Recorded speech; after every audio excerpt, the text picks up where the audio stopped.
ሰላሙ አለይኩም ወራህመቱላሂ ወበረካቱሁ። የአብዱ መርሳ ቻናል ተከታታዮች እንዴት ናችሁ? ደህና ናችሁ ወይ? እኔ ደህና ነኝ አልሐምዱሊላህ። እንግዲህ ያው ጨቆርሳ እያሳረስን ነው እንደምታዩት ማሻአላህ። ግብርናም እንደዚህው ጎን ለጎን እየተከታተልን ነው ማለት ነው። ማሻአላህ ማሻአላህ። መርሳ ጨቆርሳ እያሳረስን ነው። ተመልከቱ እንግዲህ የላም ልጅ በሬ የልጅ ገበሬ ቀርቷል። የመኪና በሬ ሆኗል አሁን። ተመልከቱ። አባቶቻችሁን አሳርፉ፣ ወንድሞቻችሁን አሳርፉ። መኪና እየገዛችሁ ባትችሉ እየተከራያችሁ አሳርሱላቸው። 15 ቀን የሚያርሱትን እሱ በአንድ ሰዓት አርሶት ይበቁጭላ ማለት ነው። ተመልከቱ ቀዳማውን እንግዲህ ማለት ነው።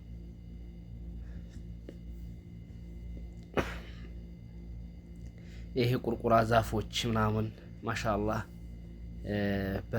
እህሉ ሲበቅል ማለት ነው በጣም ደስ ይላሉ። እነዚህ ከነዚህ ጥላ ሆናችሁ አረም ስታረሙ አገራችን በጣም ደስ ይላል። ወላሂ ማሻአላህ አለይሂም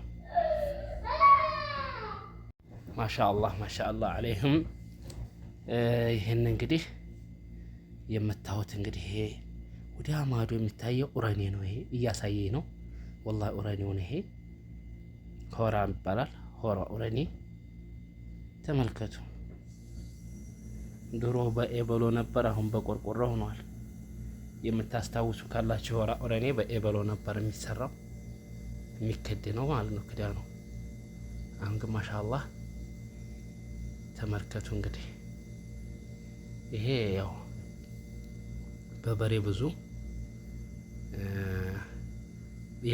የበሬዎችን አንገት የበሬዎችን ደንደስ እንትን ይላቸዋል። ይሄ ግን በመኪና ስለሆነ ማሻአላህ በደንብ አድርጎ አሰብቶ እንትን ይለዋል። ተመልከቱ እንዴት አድርጎ እንትን እንደሚለው እንደሚያገላብጠው ማሻአላህ እንዴት እንደሚያገላብጠው ማለት ነው።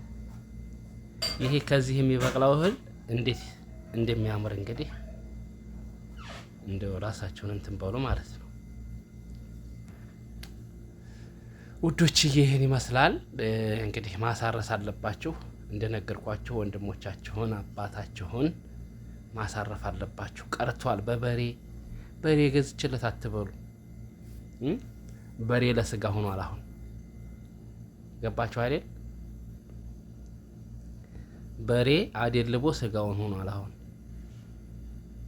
እና እንደዚህ አድርጋቸው አሳርሱላቸው። አታንገላቷቸው። ውሃ አታስጠሟቸው። ዘመን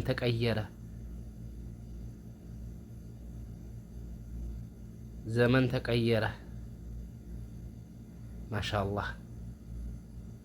አላህ ዝናቡን ያንጣ። በጣም እንትን ብሏል። እስኪ ተመልከቱ። አቧራው ጨሰ ይላል እንግዲህ። ይሄን የሚያረጋጋ ዝናብ አገራችንን ሰላም አላህ ያደርገው። ተመልከቱ እንደዚህ አድርጎ አሁን እዚህ ላይ ዝናብ ጥሎ እህል የሚበቅለው እህል ይታየኛል። ይፋፋል። ወላሂ እኔ አርስ ነበር በደንብ አድርጌ ወይም አርሰው አልሐምዱሊላህ። ግመሎቻችን መጡ።